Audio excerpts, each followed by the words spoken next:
Okay, we'll get started. I'm gonna post a link to the book in the chat and ground in the land.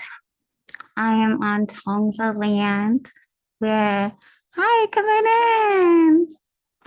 We have a hybrid thing, so I'm so glad you're here. Enjoy the snacks. Yeah. So we're talking about translating TCM for the public because we're in the United States and we're not in China. And we can't assume that people know what we do and should feel like, yeah, put a needle in me if that's scary. So get comfortable. I always want to ground in the land. We are on Tovangar, Tongva land, where the land stewards are Tongva, Kish, Gabrielino, and our Kachiman people. So we are not in China. We are here, and that means our patients are affected by the conditions right here. And that is where we want to ground, where I want to ground. Paying homage to the 38 generations of the Ni ancestors. This building exists because of hundreds of years of Ni family, women and men, and especially more recently, Om Ni or Huaqing Ni, Dr. Daoxing Ni, and Dr. Maoxing Ni. And they are the reason for all of this. And then throughout today, I'll be citing sources more from especially Tyler Fan, Lisa Rohedler, Rachel Pagones, and Dr. Tamsin Lee, who I really recommend reading. And I'm going to close the door a teeny bit.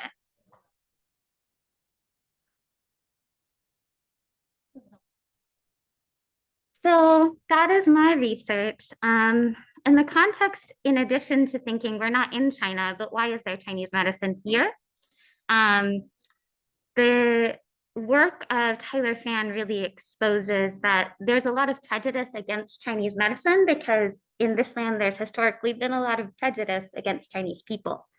So an example is in California in the 1860s, when there's this language of Chinese people as a social, moral, and political curse to the community. And scholars of Asian American history talk about there's a couple of stereotypes with Asian people in the US. And one of the key ones is the quotes, yellow peril, that actually Asian people, and particularly those perceived as Chinese, including Japanese and Korean people, are seen as actually diseased, so associated with illness. And we saw that with COVID as well, with the president calling it Kung flu and attacks on people read as Chinese. So even though we are practicing an Asian healing modality, it's in the context where things that are Asian sometimes are seen as exotic and cool, and sometimes as actually dangerous and sick. And all of that is going to be at play in someone deciding whether or not to buy an acupuncture treatment or session from us. These are the kind of influences, if you're practicing here, that are present because of the history. And I wrote this book. I am not a graduate yet, but this comes from both my own studies outside of Yosan and also my studies here, principles and theories, herbs, all of that good stuff. Because I personally don't have intergenerational wealth. I don't have a partner who's paying for my education. So what I'm always doing internal math about is how much debt am I taking out and how am I going to pay it back? So this is from May 2022, the Bureau of Labor Statistics, showing the mean hourly wage being $39.61. And here in the percentile wage estimates, it's $34.72. And a really important factor in these like mean annual wages, right? Oh, okay, $82,000. That's not awesome, but it's not too bad, right? Or 72,000. They multiplied that, assuming that these acupuncturists had a 40-hour week. So 40 patients if you're practicing one patient a week. But we're not guaranteed that because to be an acupuncturist, the vast majority of us are going to be small business owners where we don't get given patients. We have to build a business so that we have patients. In the clinic, the Blunt Clinic, we're so fortunate because it's created for us, like the Lee family for generations. Hi, Dr. Hi. Welcome in. The Lee family for generations has built the Blunt Clinic so that we have a lot of patients. But when we graduate, we're not guaranteed to have patients. And the idea that the patients at the Blunt Clinic would follow us is not necessarily based in reality, because those patients might have built a relationship with us, but if we graduate and we have 100K in debt, and so we have to charge like 150 per treatment, but the patients downstairs are used to like 35, they might not be able to swing it, even if they like us. So when we graduate and we build our practice, getting that mean hourly wage to translate into 40 hours a week to turn into, this is, I think, gross income. That's not guaranteed. That requires work, strategy, and business like acumen, which the Lee family has done for us here. Yet even before we get there, student loan repayment starts at graduation. So I recommend thinking ahead of that now, unless you have an inheritance or something and it's all paid for, but that's not my life. So I don't know that. And this also is important to consider. This is gross. So as small business owners, there's overhead, there's self-employment tax. If you have front desk staff, then you have to like contribute to Medicare, and this gets whittled away very easily with the overhead costs. And in terms of building a practice where we already have these patients that are loyal to us specifically, and not just like, oh, I like the Blunt Clinic, but I like you. It's essential to have trauma-informed care. So care warning, this talks about some harmful things. But considering that we need, say you need like, come on in, welcome. Considering that like back here, you want a 40-hour patient week load at this mean hourly wage, so that after taxes and overhead, you have something that can pay your rent. Okay, 40 patients a week, maybe.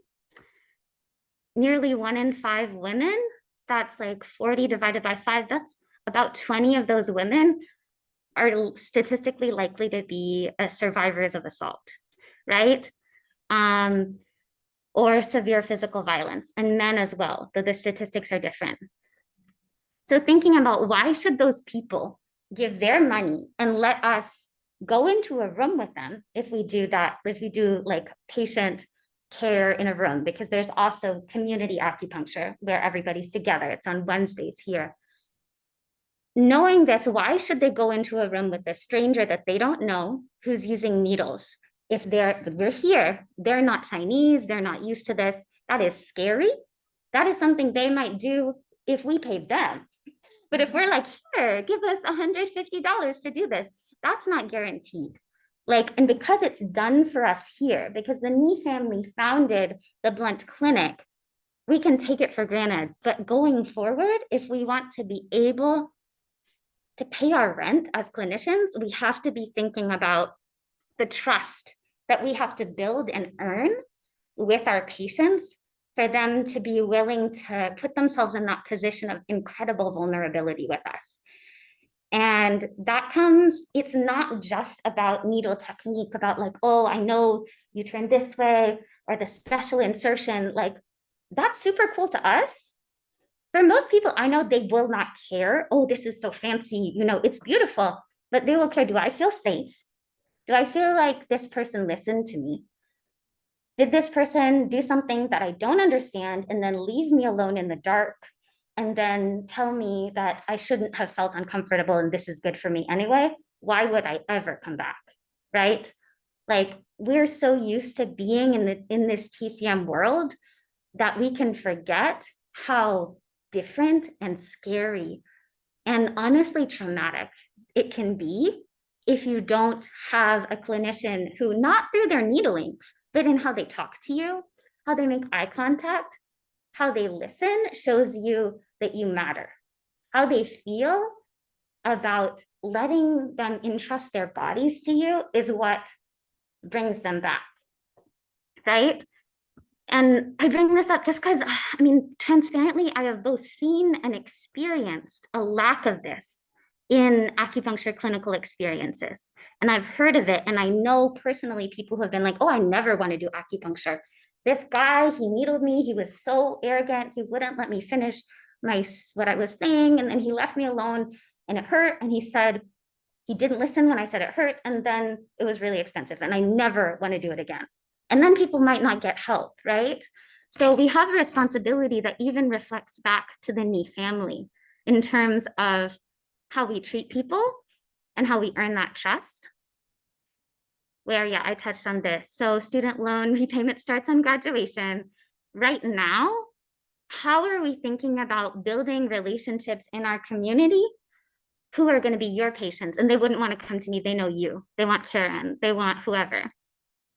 And where they are so full of trust in us that they will be like going forth and telling their auntie, their cousin, the person at the bus stop, oh yeah, come see my acupuncturist. She's so great. She helped me with my sciatica. Like, word of mouth is by far the best form of advertising and marketing. Like, if you look at the different forms, social media, gym advertisements, whatever, word of mouth is what works. I mean, it's for me too. If someone I trust says, try this, I'll go to the person they recommend. We even do it like word of mouth on like Yelp, just looking at the reviews. What are other people saying? In marketing, it's called like social proof. So that social proof is something that we have to earn every single time we interact with a patient. And I touched on this, imagining we're in the patient's shoes and not seeing them just through like, okay, what is the disharmony? What's going on in their organs? What's going on with their chi? That is important. But how are they feeling? What social cues are they showing? Are they like avoiding eye contact? Are they fidgeting? Are they looking at the door? How are they feeling? Not just like, oh, the fidgeting means like they have a liver issue and it's wind, but oh, does this person feel scared right now? I need to open the door, right? We have to earn the trust of our patients so that we have businesses that go forth and are sustainable. And people are like, oh yeah, my acupuncturist went to Yosan. That school is so wonderful. Like they really come from a great lineage, because as far as I know, and I don't know everything, this is the only school I know of in the United States that is a lineage school of a specific family, where the Ni brothers specifically call graduates the 39th generation of their family. And that is a huge responsibility. We have like the pictures of Madame Yosan Ni and, I mean, no, Madame Ni and Grandmaster Yosan Ni in various places in the shrine room. These are the ancestors. And they like they took this medicine across the water. I don't even know everything they went through to get to this place. They've been doing this for longer than I've been alive. But how we act, how we treat patients directly is connected to their name. Like Yosan is the name of Dr. Mao and Dr. Dao's grandfather. And that is a huge, like, not a responsibility to be scared or ashamed about, but to carry with a deep awareness and a sense of like mutual reciprocity, that they gave this to us and they did the marketing, they got the funding, they got the building, they pay the front desk staff. And so then what do we do with all that we've received? And I think, and I keep on emphasizing this because honestly, it's not, I don't know that it's been said explicitly, and I've seen it not play out, that we are not entitled to patients. No one is obligated to let us touch their bodies.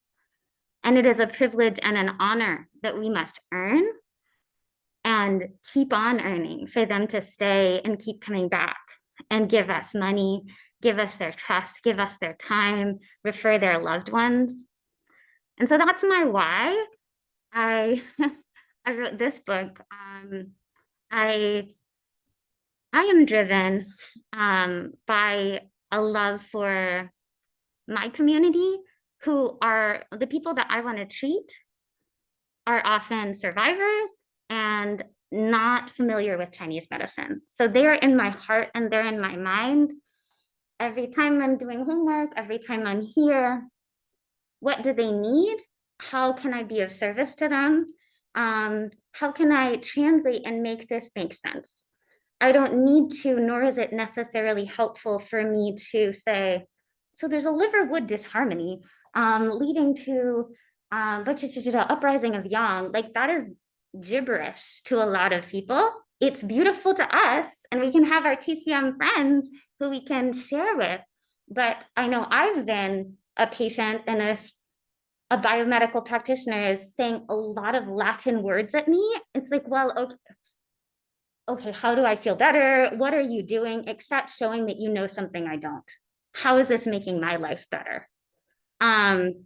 So that translation where I was like, oh, I love all of this. I love all of this information for me because my father is Taiwanese and my ancestors practiced this. So I love it for me and for my family and for my future patients. Um, I wrote this book to translate the like Bensky and Nachiocha into plain language that my friends could understand. And it's not, I mean, a diss or anything to Machiocha or Bensky or any of them, but my friends aren't going to have time to read those books. So this this emerged from my notes. This emerged from my what I learned here.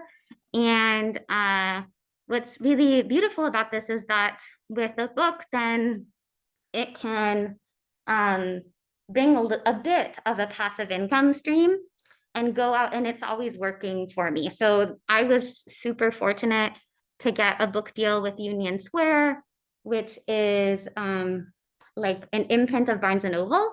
So this book is in Barnes and Nobles, and people are like picking it up or not. I hope they pick it up. And I'm not out there just like handing it out all the time, which I don't have time to do because I need to study.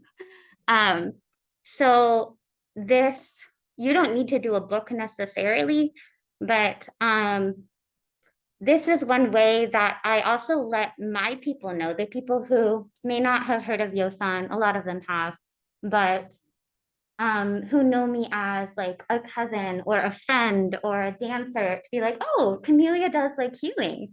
Oh, I didn't know you did that. Okay, cool. Tell me more. And then when I'm in clinic, I can be like, come in and like, we'll give you a treatment. But it can be a sort of magical thinking where we get so excited about how beautiful the information is that we don't think ahead to, okay, so when I graduate, patients aren't going to come and just like knock on my door out of nowhere. It's going to take effort, and I need to set up systems that are always working for me so that patients are coming in. And I build my first circle of like really passionate patients who I've really made a difference in, and they bring their friends, right? And that is something that nobody's going to do for us. And we are responsible for doing. And the good news is we already have so much information about it, right? Like we have so much knowledge. The nutrition, your notes, like they can be transformed, and you can already be sharing how did what I learned from Dr. Chambers in her beautiful, incredibly brilliant knowledge. How can I say this so that someone who didn't graduate high school would get it and feel like, oh, that makes sense. I think I'll try that. Like keeping that, it's sometimes called code switching in anthropology, like keeping that code switching of how do I make this relevant to the lives of the people I came here to serve?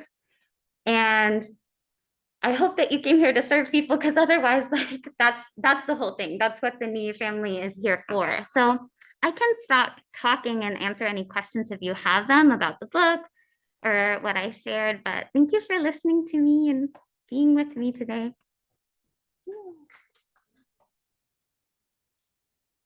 So in the book, yeah.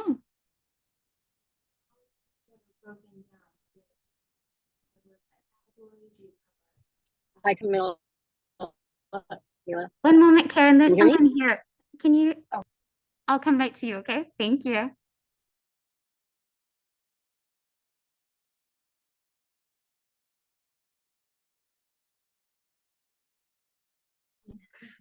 Sorry, Gary. So the structure was the five elements, the whooshing. And so the difference is that I started with fire, and we usually start with wood.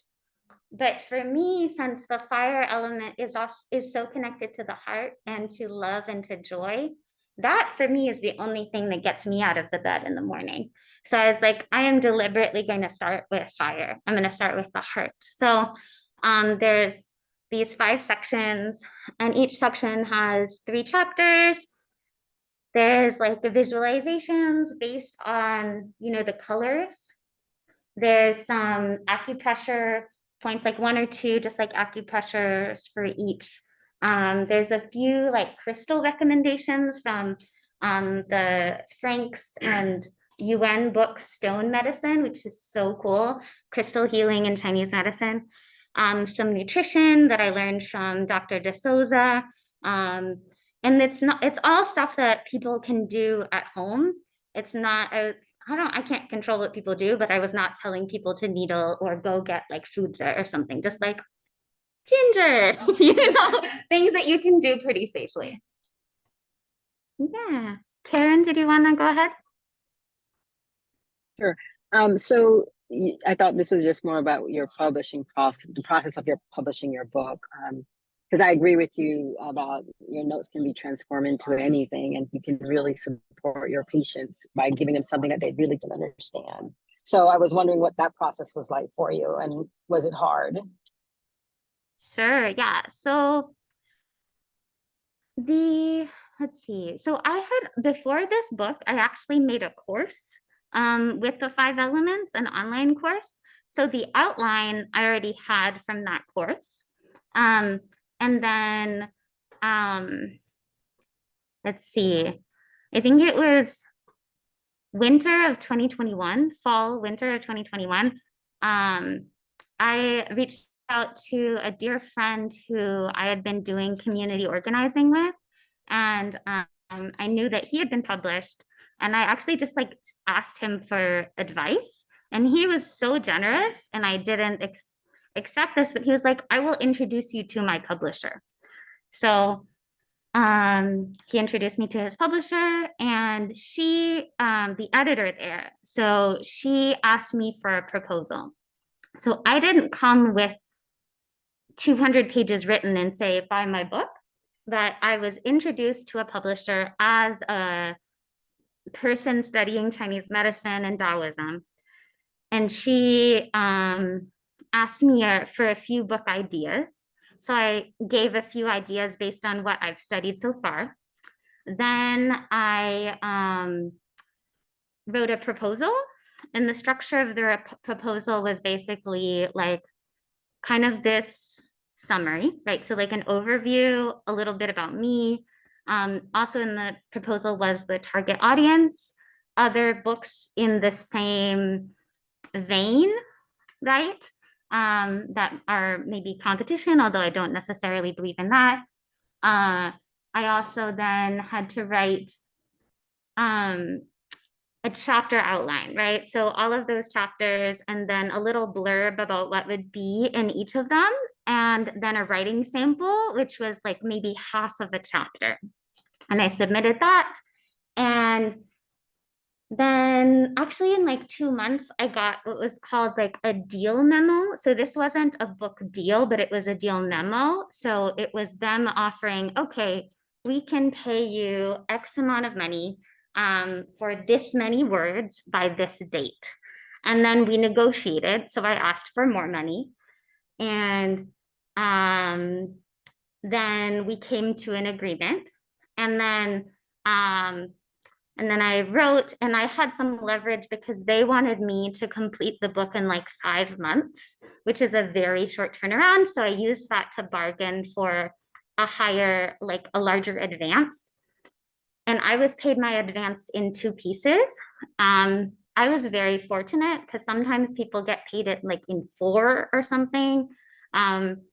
but it did take a while. After my deal memo, I think to get my money from Barnes and Noble actually in my account was like after I turned in the manuscript, actually. So managing my time with that was hard, but I got the first half of my advance like in July. Um, and then the second half at the like December of last year. And the second half is when, for me, it was when my publisher accepted it. So they paid me half of the advance for signing the contract, which we also negotiated. That was a longer legal document. And then um, and then I thought that when I turned in my manuscript, they'd give me the rest of the money. But as makes sense, and I understand now, they had to like read it, make any changes, say, will you make these changes? And then I got the second half once everybody agreed on the final manuscript. Um, and they, for me, might be different for you, but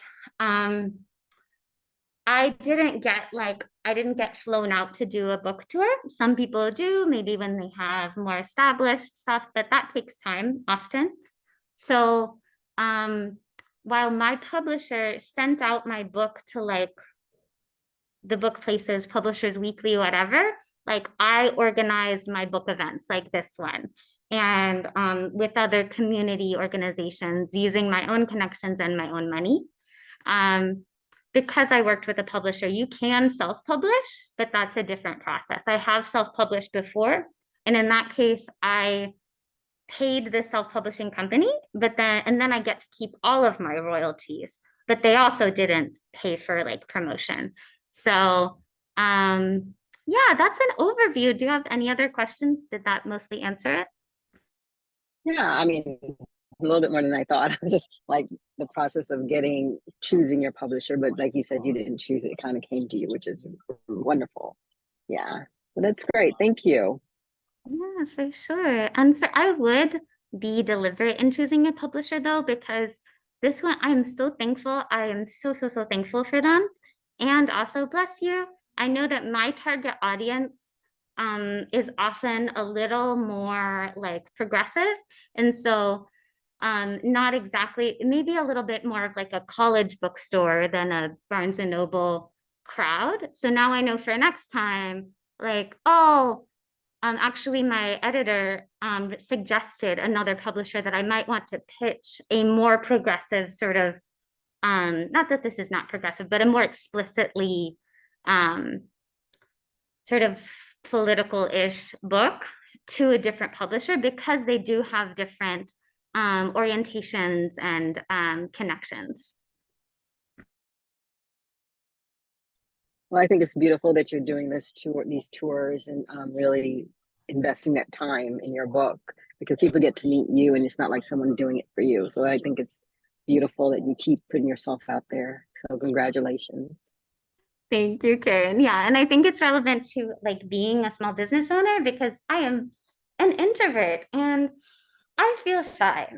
But no, I know that no one is going to come knock on my door and say, needle me.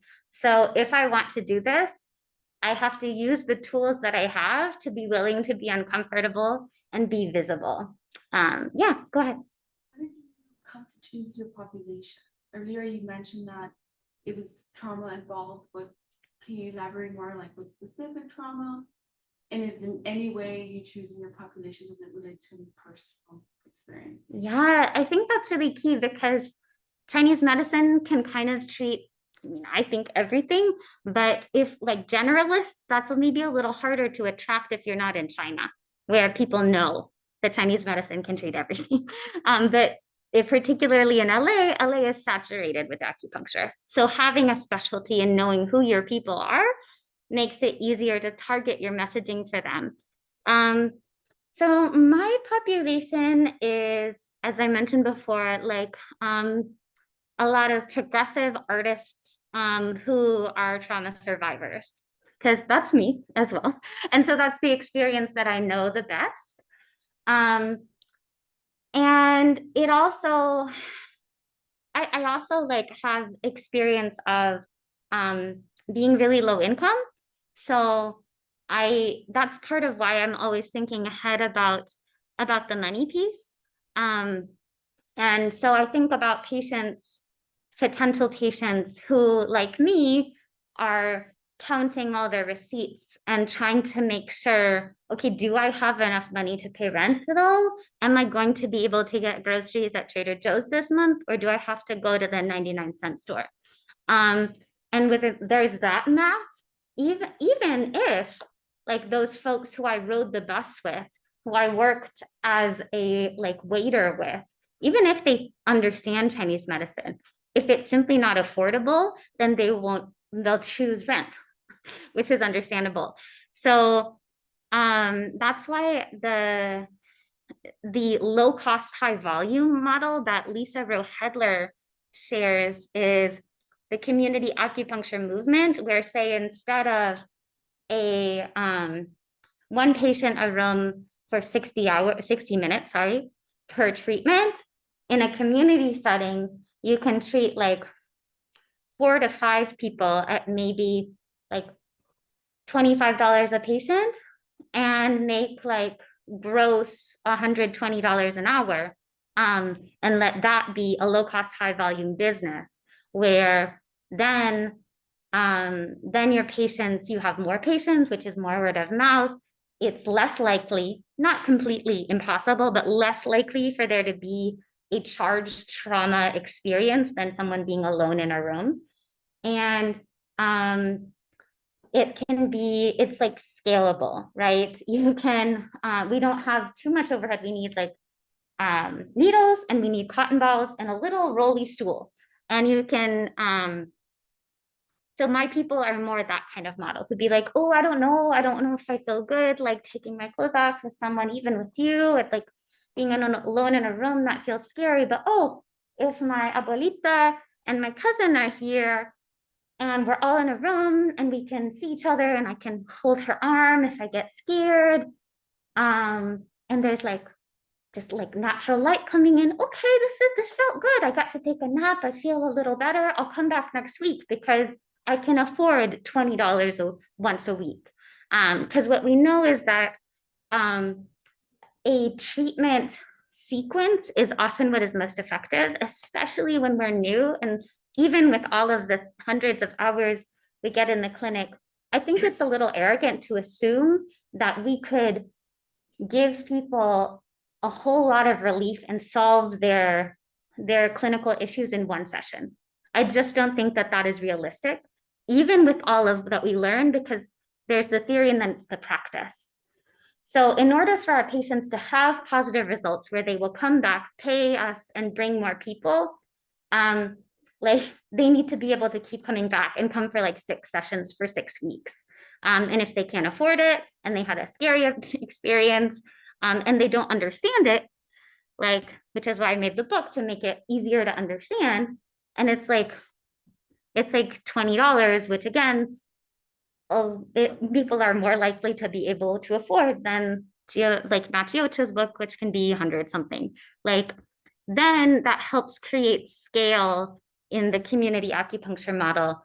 My people are those people, so they're who I keep in mind, but who you feel called to serve, who you know loves you, who you know like cares about you, like they might be different. They might want an individual treatment, but keeping them in mind at every step of the way, I think is at least how I'm feeling like I'll be able to come out of graduation and have a plan to pay back those loans. Yeah. Yeah, for sure. Is your book available for purchase here today? Yeah, it's in the library. Sean has copies. Yeah. Yeah, for sure. We can close if nobody has other questions, but I'm just honored that you gave your time, because that's another thing. Yes, did you I have? have a question. Does you explain terms like gene deficiency and or chin stagnation? Yeah, That so they will, these are one of the challenges that we face in practice. How mhm. do we explain a patient who is not part of the TCM community, those kind of terms? Yeah. So I did spend a lot of time in the introduction, which I think is like the longest part, defining terms. So qi, yin, yang, capital B blood versus like lowercase blood. You're like, oh no, like blood, shui. It's a different thing. Or like liver, like, oh no, do I have cirrhosis? No, this is like capital L liver. It's the spirit of the liver. It's lahun. So I do explain those terms in the first chapter with a lot of metaphors, because psychologists say that our brains are wired so that they say stories are psychologically privileged. So if there's a story or an image, our brains are more likely to be like, oh, I get that, rather than unfamiliar words or numbers or terms. I didn't go too deep into like stagnation and deficiency because this is so entry level, but for those I would recommend like just the metaphors. Yeah, like, oh, the river is blocked. The beavers built a dam, so we're gonna take the beaver dam away and then the river will flow again. And like when I teach qigong, that's usually how I describe it, like, oh, we're opening up the river so that it can flow again. And then whether it's kids or Chinese people, or often people who haven't heard of it, they're like, okay, I know what a river is. Okay, that's my experience. Yeah. Where do you teach Qigong? Oh, so I've taught at Brazil Cultural Center, which is down the road. I'm the manager there. I taught online a fair amount during the pandemic, and sometimes in Chinatown at the Alpine Center Park. And then, at Pacific University and like different organizations, a lot of times online, I just get zoomed in. So I forgot a big part of this was not just Yosan, but also the College of Tao and ITMI, International Taoist Meditation Institute, which, because the Ni family is so amazing, we have not just the Chinese medicine school, but also a Taoist meditation and Qigong school. And we're so fortunate. I don't know if they told y'all this because sometimes it gets lost because there's so much going on, but after you take 12 Qi cultivation classes, like QC, if it has QC in the course code, then after you've taken 12 of them at Yosan, then the rest are free. So that was really helpful for me, so that in addition to the book, since like 2020, once I think that was when I got certified by the College of Tao, I've been teaching, which also tells my community, my people, oh, Camellia does healing stuff, just like Chinese healing stuff. And so they're already like thinking about that and seeing me in that light as a potential clinician, as a healer in my community. And the College of Tao is so amazing. So there's like a certification process, but Ed Sullivan would be, I think, the point person. He really breaks it down. And those courses, it doesn't work for like EC. So sometimes, like, I think Dr. Fu's like sword form class, that was so cool. That didn't apply for like the free version because it was EC, but QC, so Daoyin, self-healing Qigong, those ones you can like take again and again after you've taken 12, which is also just like good for burnout in this very demanding program. Totally agree. I miss you, Karen. Miss seeing you at school. I miss you guys too. But I'm glad to see you again. Okay, so I think I will take more of our time, but I'm so thankful. And I will see you later, Karen. Bye. Bye.